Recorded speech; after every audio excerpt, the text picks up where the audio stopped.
यहाँ पे हम बैठ के चाय पी रहे थे ना, तो तभी आए कि साहब बुला रहे हैं, सेल्फी लेनी है। तुमने कहा भैया चलिए साहब बुला रहे हैं, तो हमने सोचा साहब बुला रहे हैं। अब हमें क्या पता था साहब ने बुलवाया था कि साहब बुला रहे हैं। तो वहाँ पे जैसे हम गए, कह रहे कि हम क्राइम ब्रांच से हैं, क्राइम ब्रांच। तुमने कहा भैया चलिए ठीक है, हम गलत नहीं है, तो हम चल दिए। और फिर आगरा हाईवे पे जैसे गाड़ी चढ़ी, भाई डिग्गी में से सबका सामान सबके हाथ में पकड़ा दिया, पिस्टल सबके हाथ में पकड़ा दी। तो मैंने सोचा कि ये बजरंग दल के लोग। पुलिस वाले जब ये कह दें कि आप बीजेपी का विरोध नहीं करोगे, सरकार से सवाल नहीं पूछोगे, तो आप पुलिस थोड़ी हो, बीजेपी की। हेलो अस्सलाम वालेकुम रहमतुल्लाहि व बरकातहू। Welcome back to another channel. This is finally from India. और आप सभी कैसे हैं? उम्मीद करता हूँ आप सभी बहुत अच्छे होंगे। तो अनुराग ओझा जो सोशल एक्टिविस्ट हैं, उनको जेल हुआ था, और क्यों हुआ था, किस लिए हुआ था, किस वजह से हुआ था, आज की वीडियो में जानेंगे। और आप सभी तो उम्मीद करता हूँ आप सभी जानते होंगे अनुराग ओझा के बारे में, जो चाहे वो सरकार हो या मीडिया हो, चाहे अंधभक्त हो, सबकी बखिया उघेरते रहते हैं वो। तो आज उन्हीं के बारे में जानेंगे, क्योंकि हाल ही फिलहाल में उनको जेल हुआ था।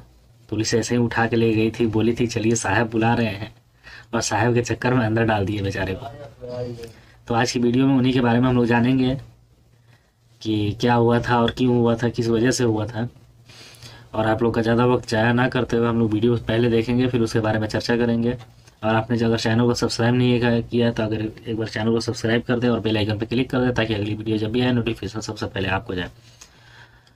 और वीडियो देख रहे हैं तो एक बार एक लाइक ज़रूर कर दें। तो चलिए एक बार वीडियो को देखते हैं, फिर इस बारे में बात करते हैं। यहाँ पे हम बैठ के चाय पी रहे थे ना, तो तभी आए कि साहब बुला रहे हैं, सेल्फी लेनी है। तुमने कहा भैया चलिए साहब बुला रहे हैं, तो हमने सोचा साहब बुला रहे हैं। अब हमें क्या पता था साहब ने बुलवाया था कि साहब बुला रहे हैं। तो वहाँ पे जैसे हम गए, कह रहे कि हम क्राइम ब्रांच से हैं, क्राइम ब्रांच। तुमने कहा भैया चलिए ठीक है, हम गलत नहीं है, तो हम चल दिए। और फिर आगरा हाईवे पे जैसे गाड़ी चढ़ी, भाई डिग्गी में से सबका सामान सबके हाथ में पकड़ा दिया, पिस्टल सबके हाथ में पकड़ा दी। तो मैंने सोचा कि ये बजरंग दल के लोग। पुलिस वाले जब ये कह दें कि आप बीजेपी का विरोध नहीं करोगे, सरकार से सवाल नहीं पूछोगे, तो आप पुलिस थोड़ी हो, बीजेपी की हो। देखिए, भाजपा सरकार को ये लगता था कि अनुराग हमें नुकसान पहुंचा सकता है, हमारी राजनीति को नुकसान पहुंचा सकता है, इसलिए भारतीय जनता पार्टी की नपुंसकता थी कि उन्होंने हमें जेल में भिजवा दिया। पहले वो किसानों से डरे मोदी जी, फिर पहलवानों से डरे मोदी जी, राहुल गांधी के सवालों से डरे मोदी जी, अनुराग के सवालों से डर गए, अनुराग को भी उन्होंने चोर को चोर बोला, उनकी सस्ता रद्द करवा दी, हमने अपराधी को अपराधी बोल दिया। तो इंडिया में लोगों का आवाज दबाया जा रहा है। प्रधानमंत्री जी की और पूरी भाजपा की नाकामयाबी है। अनुराग किस लिए जाना जाता है? क्यों अनुराग सरकार से सवाल पूछता है, और सरकार से सवाल पूछने की हिम्मत भैया थी, है और रहेगी। मोदी जी चाहे ना तो भैया फांसी भी दे देंगे, तो भी अनुराग डरने वाले। ऐसा क्या हुआ, ऐसा कौन सा बयान दे दिया अनुराग ओझा ने कि पुलिस उठा ले गई? मैंने यही बोला था कि ठोक दो वाला सिस्टम होता तो आज वर्तमान सरकार कहाँ होती। सही बात। पूर्ववर्ती सरकार में ठोक दो वाला सिस्टम नहीं ना था, तो जैसा कि पापा गृह मंत्री बन गए थे, प्रधानमंत्री जी प्रधानमंत्री बन गए, उत्तर प्रदेश के माननीय मुख्यमंत्री जी मुख्यमंत्री बन गए। हमने यही तो पूछा था, अब इसी पे उठा लेके चले गए। रोजगार पे सवाल मत पूछो, शिक्षा पे सवाल मत पूछो, विज्ञान पे सवाल मत पूछो, संविधान पे सवाल मत पूछो। कुछ उनसे पूछो, इंडिया में मोदी जी आप खाना कैसे खाते हो, आम काट के खाते हो कि चूस के खाते हो, टॉनिक कौन सी पीते हो, ये पूछे। शर्ट में बटन किस कंपनी के लगा, खादी का कपड़ा पहनते हो कि नीलान का पहनते हो, क्या पूछे बताइए आप। बताइए ना क्या हुआ था। ये भी हो सकता है कि मशहूर होने के लिए आप झूठी कहानी रच रहे हो। विस्तार से बताइए क्या हुआ था, कौन लोग आए थे उठाने, बताइए। झूठी कहानी लग रही है। आप जाके फैजाबाद कोर्ट में देखिए कि 3 मुकदमा चल रहा है, फर्जी मुकदमा है, नहीं चल रहा है।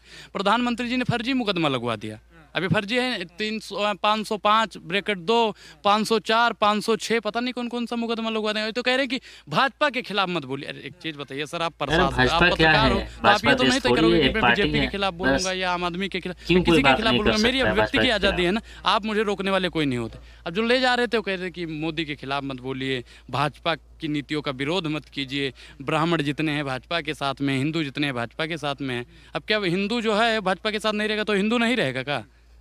आपने बताया कि 7 पुलिस वाले थे, आए उठा ले गए, पिस्टल दिखाई आपको, एक्सयूवी गाड़ी से लेकर आए थे।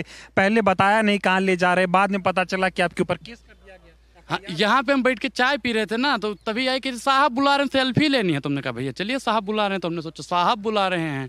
अब हमें क्या पता था साहब ने बुलवाया था कि साहब बुला रहे हैं। तो वहाँ पे जैसे हम गए, कह रहे कि हम क्राइम ब्रांच से हैं, क्राइम ब्रांच। तुमने कहा भैया चलिए ठीक है, हम गलत नहीं है, तो हम चल दिए। और फिर आगरा हाईवे पे जैसे गाड़ी चढ़ी, भाई डिग्गी में से सबका सामान सबके हाथ में पकड़ा दिया। फिर मैंने सोचा ऐसा सामान वही ठोक दो, वो वाला सामान था, पिस्टल सबके हाथ में पकड़ा दी। तो मैंने सोचा कि ये बजरंग दल के लोग हैं। उन्होंने क्या मेरे ऊपर नहीं रख दी थी, लेकिन मैंने सोचा कि बजरंग दल के लोग हैं, अभी ये ठोक देंगे। फिर आगे टूल टैक्स पड़ा, वहाँ पे उन्होंने दिखाया अपना कार्ड, फिर मैं इत्मीनान से बैठ गया। उन्होंने रास्ते में खिलाया पिलाया भी, लेकिन वही है कि वो मतलब बीजेपी वाले लोग थे। मतलब बीजेपी की पुलिस आई थी अनुराग ओझा को डराने। बीजेपी की पुलिस थी वो, बिल्कुल बीजेपी की पुलिस थी। पुलिस वाले जब ये कह दें कि आप बीजेपी का विरोध नहीं करोगे, सरकार से सवाल नहीं पूछोगे, तो आप पुलिस थोड़ी हो, बीजेपी की हो। सही बात है। अनुराग ओझा में ऐसा क्या देख लिया प्रधानमंत्री ने, योगी जी ने, कि उठवा लिया अयोध्या लेकर? योगी डर गए क्या? अरे प्रधानमंत्री जी डरते नहीं है का? अनुराग का नाम सुन के प्रधानमंत्री जी का सीना धुक धुक धुक धुक धुक धुक होने लगता है। राहुल गांधी का नाम सुन के धुक धुकाने लगता था, किसानों का नाम सुन के, पहलवानों का नाम। अब तो अनुराग ओझा से भी सरकार डर रही है। अगर उनमें हिम्मत है तो एक बार मुझे आज़ाद करके छोड़ देना, कि जाओ सरकार से सवाल पूछो। फर्जी मुकदमे काहे फंसा रहे, काहे मुकदमा डेट तारीख पे तारीख तारीख पे तारीख तारीख पे तारीख तारीख पे तारीख दिलवा रहे, बताइए आप। अरे तो पूछ तो रहे हैं आप, सरकार से सवाल खुलकर बोल रहे हैं, कहाँ कौन रोक रहा है? नहीं, कहाँ नहीं बोलना है भैया, सरकार से सवाल नहीं पूछना है। 2 करोड़ रोजगार कहाँ है, हम तो पूछेंगे। 5 ट्रिलियन डॉलर की अर्थव्यवस्था कहाँ है, हम पूछेंगे। महिला सुरक्षित कहाँ है, हम पूछेंगे। किसानों की आय दुगनी क्यों नहीं हुई, हम तो पूछेंगे। गंगा साफ क्यों नहीं हुई, हम पूछेंगे। हम पूछेंगे मोदी जी सबका घर क्यों नहीं मिला, हम तो पूछेंगे। प्रधानमंत्री जी को हमने वोट दिया था, तो सवाल तो पूछेंगे। देश में क्या लग रहा है, कैसा हो गया, तानाशाही चल रही है क्या, कि जो भी सरकार से सवाल पूछे उसको जेल में? बिल्कुल यही चल रहा है। तानाशाही भैया, इतना तो इमरजेंसी जब लगी थी, इतना तानाशाही तो चल रहा है। कर दिया। जो डलहौजी न कर पाए वो काम कर देंगे, और कमीशन दे दो तो भारत की एक संपत्ति को नीलाम कर देंगे। मेरा सब दुश्मन अर्पित ना होगा दिल्ली के दरबारों में, मेरी जीवा चाहे कट जाए मेरी खड़े खड़े बाजारों में। भैया प्रधानमंत्री जी के सवालों से उनसे डरने वाला नहीं हूँ।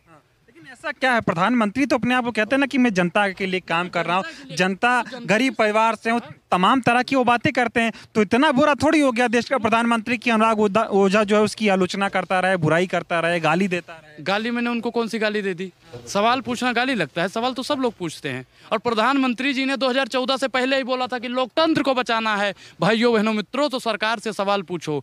पूर्ववर्ती पहले प्रधानमंत्री जी क्या कहते थे कि वर्तमान सरकार महंगाई को बचाना नहीं है, लोकतंत्र को मिटाना है। माँ क्यों नहीं लेते हो, बेरोजगारी का बा क्यों नहीं लेते हो, महिला सशक्तिकरण क्यों नहीं लेते हो, बोलिए आप। कह रहे कि अनुराग ओझा कहता है प्रधानमंत्री को ऐसे मरोड़ देंगे, पकड़ के खींच लाएंगे चौराहे। तो एक चीज बताइए, गलत नहीं है, इस पे पुलिस नहीं ले जाएगी? सर एक चीज बताइए, हमने कहा है, लेकिन प्रधानमंत्री जी ने क्या कहा था कि भाइयों बहनों मित्रों, अगर अच्छे दिन ना आ जाए तो जिस चौराहे पे बुलाओगे मैं आ जाऊंगा। तो भैया चौराहे पे कैसे बुलाएंगे, किधर हम तो ढूंढ रहे हैं साला। बताइए आप, चौराहे पे तो बुलाना ही पड़ेगा। नेहरू जी का तो भैया एक महिला ने कॉलर पकड़ लिया था, तो हमने तो यही तो कहा कि प्रधानमंत्री जी को जवाब देंगे। ये भी कह रहे कुछ लोगों के शहर में आके अनुराग ओझा इस तरह की हरकत कर रहे हैं, बहुत लोग हैं पीछे आपके। कौन लोग हैं भैया? कोई लोग हैं थोड़ी पीछे, देखो कैमरा चल रहा है ना भैया, पीछे कोई दिख रहा है? सबसे बड़े जिहादी तो जिहादी लोग हैं, उनके साजिश में आप भैया कोई ब्राह्मण होकर आप जो है उन चीजों को बढ़ावा दे। जिहादी इनके बाप है ना, जो कह रहे हैं जिहादी इनके बाप हैं। भैया देखो, मैं जीवन का मूल समझता हूँ, धन को मैं धूल समझता हूँ। आज तक किसी राजनीतिक पार्टी से न 1 रुपया लिया है, ना ही लूंगा। एजेंट है, बताया जा रहा है पाकिस्तान। हाँ, तमाम तरह के आरोप लग रहे हैं आपसे। आप तो ये भी बता रहे थे कि पुलिस वालों ने आपसे पूछा कि आप असली ब्राह्मण है कि नहीं। अरे हाँ, 18 बार नाम पूछे, हर 1 किलोमीटर बाद नाम क्या है, अनुराग ओझा है। हर 1 किलोमीटर बाद अनुराग ओझा है। जब मैंने रामचरितमानस की 2-4 चौपाई सुना दी ना, तो उनको लग गया कि हाँ ये वाकई में अनुराग ओझा है। तो अभी भी हरकत से बाज नहीं आ रहे, लगातार सरकार से सवाल पूछ रहे, क्या पूछेंगे? एक चीज बताइए सर, कि घोड़े का काम होता है चना खाना, अगर वो चना छोड़ देगा तो घोड़े का मतलब ही क्या है? तो अनुराग का तो काम है सरकार से सवाल पूछना। अब अनुराग छोड़ देगा तो खोखला हो जाएगा ना। बिल्कुल सवाल पूछने की उम्र नहीं, सवाल पूछने की तो भैया कोई उम्र नहीं होती। 2 साल के बच्चे से हम कह रहे पूछो, हम तो हमारा बच्चा पैदा होगा ना, हम तो उससे भी कहेंगे, चाहे राहुल गांधी प्रधानमंत्री बनेंगे और चाहे सोनिया गांधी जी बनेंगे या और भी कोई बनेगा, कोई भी बने, उससे भी सवाल बिल्कुल बनेंगे। राहुल गांधी, बिल्कुल राहुल गांधी प्रधानमंत्री बनेगा 24 में। भाई अनुराग को हाथ लगाया है साहब की पुलिस ने, तो कर्नाटक हारे या नहीं हारे हैं? तो अगर किसी को भी सुनिए और गलती से दोबारा हाथ लगा दिए तो 24 पूरा हार जाएंगे, मैं लिख के दे रहा हूँ। अभी डर नहीं लगता है क्या कि फिर और कोई कार्रवाई हो? जब तक जेल में क्या कह रहे 7 लोग आए थे, अभी गोली मार दी। ना थके हैं पाँव कभी, ना ही हिम्मत हारी है, जज्बा है परिवर्तन का, इसलिए आज भी सफर जारी है। बस जबरदस्त। अच्छा बाबा तो भैया बाबा तो भांड है साला, नहीं भांड है। बाबा पे विश्वास में पप्पू यादव ने तो कहा उसको कुआं में ढकेल देना चाहिए। बाबा तो कितने आए के ऊपर कितना भी FIR हो जाए, पुलिस आए उठा ले जाओ, डरेगा। अगर मैं जिंदा रहा, अगर मैं बच गया तो सरकार से सवाल पूछता रहूंगा, उन्हें सुख चैन से बैठने नहीं। कह रहे सरकार नहीं बचेगी, सरकार को मार देंगे। नहीं, मैं उनसे सवाल पूछ के अपने बातों से, देखो एक शब्द बाण होता है कि शब्दों से ही सरकार की निंदा करना। मारपीट वाले हम वो दंगाई लोग थोड़ी हैं कि भाजपा के लोग हैं कि मारपीट कर लेंगे। सरकार से सवाल पूछते रहेंगे। बात सही कहा अनुराग भाई ने कि ये अभी जो वर्तमान में जो सरकार चल रही है, देश का हालत ऐसा कर दिया गया है कि बस नाम लोकतंत्र रह गया है, सारा काम राजतंत्र वाली हो रही है। जैसे होता है ना, जो राजा का तंत्र होता है, उसमें क्या होता है कि कोई इंसान राजा के खिलाफ बोल नहीं सकता है, राजा के खिलाफ जा नहीं सकता है, राजा के गैर मर्जी के कोई काम कर नहीं सकता है।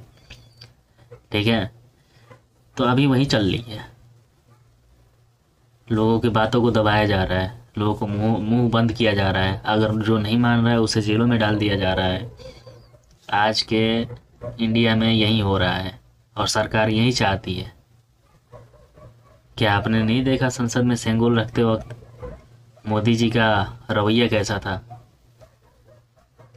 जैसे कोई नया राजा बनता है तो जो उसका रस्म होती है, संसद भवन में वैसा रस्म किया गया।